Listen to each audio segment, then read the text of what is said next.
Hello, ladies and gentlemen, and welcome to the Rosera Network. I'm Rich Walker, and with me today is a special guest star, Josh Wise from videogamer.com. Ooh, I'm a special guest. Hi, Josh, and we're talking about a new VR game, Blood and Truth. Yes. Which is out now. Yeah, it came out today. Yeah. So, Josh, tell me all about this. What's the premise? Why should I be excited? Should I be excited? Well, because you can climb ladders, mate. Oh, mate. So, yeah, so basically it's a story about rival gangs and gangsters in London, and you play as Ryan Marks, who's like a returning soldier. Yeah. And you find you're coming back for your dad's funeral. Yeah. And against that backdrop, a rival gang tries a sort of power move, and then they come in and try and take over your turf and all that sort of stuff. And then basically what then follows is that Colin Salmon gets involved. Good. Which is salmon. Always a good thing. I like salmon too. And smoked. Yeah. And so then he's like an ex-Delta Force operative. And he kind of enlists your help in taking down this other gang. And then things get a little more complex from there, because from the gangs, there's like a more mysterious group at work.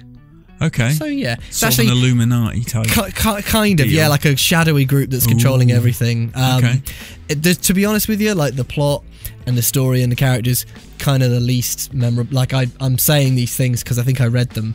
Yeah. From some, but I don't really remember much of that from play. What I do remember are all of the little things that kind of make the game really, really cool. So like the shooting, for instance, just feels really good.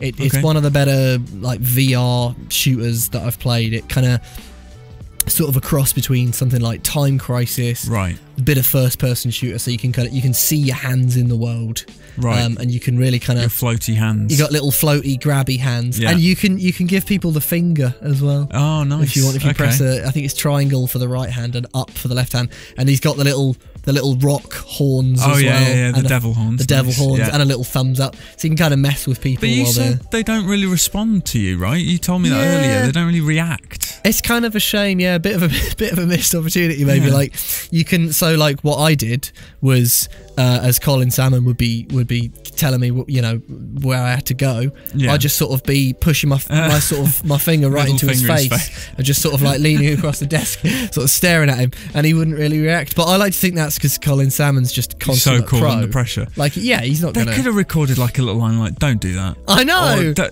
don't be a dick. Or stop messing like that. That would have been good. Yeah, stop messing with him. Yeah, I know, man. And Colin Salmon, he puts on an American accent in this for some reason. Yeah, that's a bit of a crime, because he's got one of the best voices. Yeah, his velvety ever. Kenko voice. A lovely British, Taylors of Harrogate voice. Yeah. And they make him put on like because he's like ex-Delta Force, so he's CIA basically. Right, okay. And he's like your main contact. Right.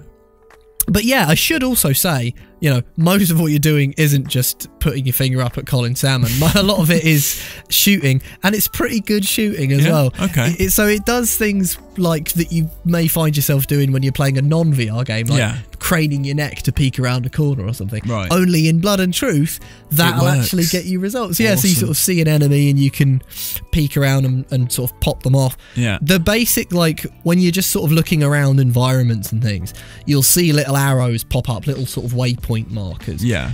Just by looking with your head. And then if you just flick the right or the left analog stick to, in any kind of direction while you're looking at that, that's where your character will move to. Okay, I like it. It's kind of half on rails, and then you're choosing where you go and how you approach different situations. And then Ryan will kind of do that for you, sort of thing. Okay, and then when you're in cover, again, think Time Crisis, but instead of the pedal, you just sort of pop it out with your head.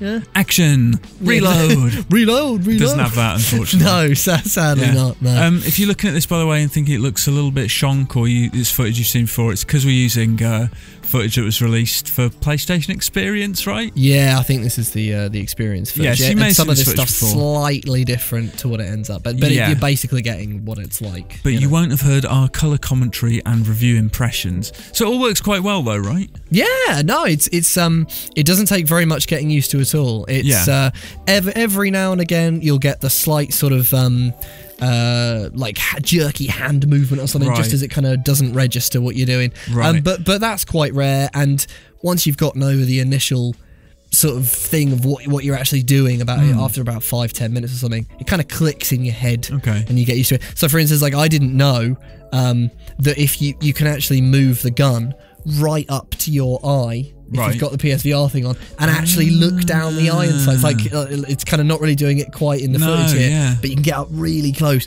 And there's some assault rifles and things that have quite like a nice green scope thing, so you can sort of really look through and bring it up. Nice. So when you're ducking into cover, you're actually physically bobbing your head down, are you? And up and down? Yeah. And if you're kind of not careful, you can get clipped a little bit by enemy fire if you keep peeking. But yeah. And you can also like that? You can, yes, if you hold it up on the triangle with your guns, and you can kind of spin both of them like Revolver Ocelot style. It's very cool. Oh, you can dual wield? Yeah. Akimbo. So like my favourite thing was to do a sort of like 2 6-shooters like magnums, and just sort of spin them both. Awesome. And then you can, and what's really cool is like when you do that, you can just obviously fire in different directions, one in each hand. But then also just like you can just sort of like iron sight someone with one of them, just sort of pick someone off from a distance. It feels very good. Awesome. What other things do I need to know about this? Is there a sort of good variety of different types of gameplay, or is it mostly shooting? It's mainly what you see. It's mainly shooting. So the game, because of the way that you're being kind of like interrogated, I guess, or questioned by Colin Salmon, you'll sort of flash back, and the kind of missions can flit around because of that, so that you'll get like a section which takes place in the desert where you're riding in a jeep. Stuff you see here is in the casino during a casino heist. So there's kind of a little bit of variety in the locations, but just not actually in terms of like what you're doing, sort of thing. And you said in your review, you kind of say that its kind of rendition of London isn't the most evocative or interesting. It's kind of weird, right? Because it's London Studio, formerly Team Soho. So I sort of just think outside their door. Like maybe pop out the window a little bit, have a look around. No, I mean, like as you can sort of see, a lot of it is interiors. So you're moving about in, very nice casinos, or, at one point a very swanky art gallery and things like that. Or just sort of like grey warehouses and things like that. And then on the sort of, on occasion you'll pop outside for like a little section where you're riding in a car, a little bit in a back alley, and it doesn't really feel sort of London-y. It's really strange. I mean, there's one point where you're in a skyscraper and you can actually see the Shard, so that felt a little bit London-y. But it's like, it doesn't feel... I remember playing the old Getaway games and kind of thinking they really nailed that sort of like grey and kind of gritty sort of... got the vibe.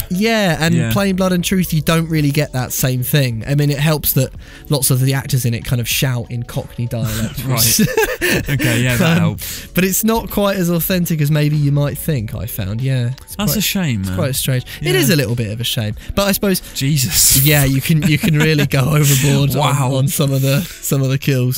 But I suppose that's the main draw, right? So it's kind of crazy VR shooting, and I think it probably is. I don't know if this is damning it with faint praise, but it probably is the best VR shooter so far. I don't think we've been very well served for that. We've got like Farpoint. The ones that sort of spring to Operation mind. Firewall, is it? Operation Firewall, so there's been a few, but this is kind of really and I should say as well, it is like 5 to 6 hours long, so it's not really kind of like you get like a VR experience, it is like a sort of closer to a feature length game. Shame the story doesn't quite deliver. It's forgettable. So marks out of 100, what percentage would you give this? I would give it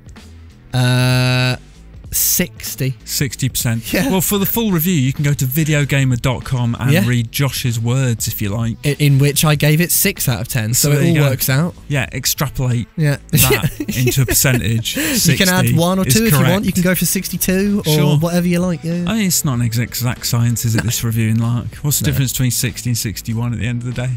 But anyway, that's Blood and Truth, and that was our review chat, our unscripted review, and that is out now for PS4. Do you know how much it is?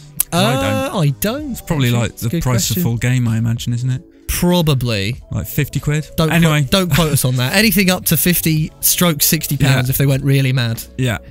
Cool. Well, thank you for watching. If you enjoyed the video, don't forget to like, comment and subscribe, and we'll see you next time. Bye. Bye.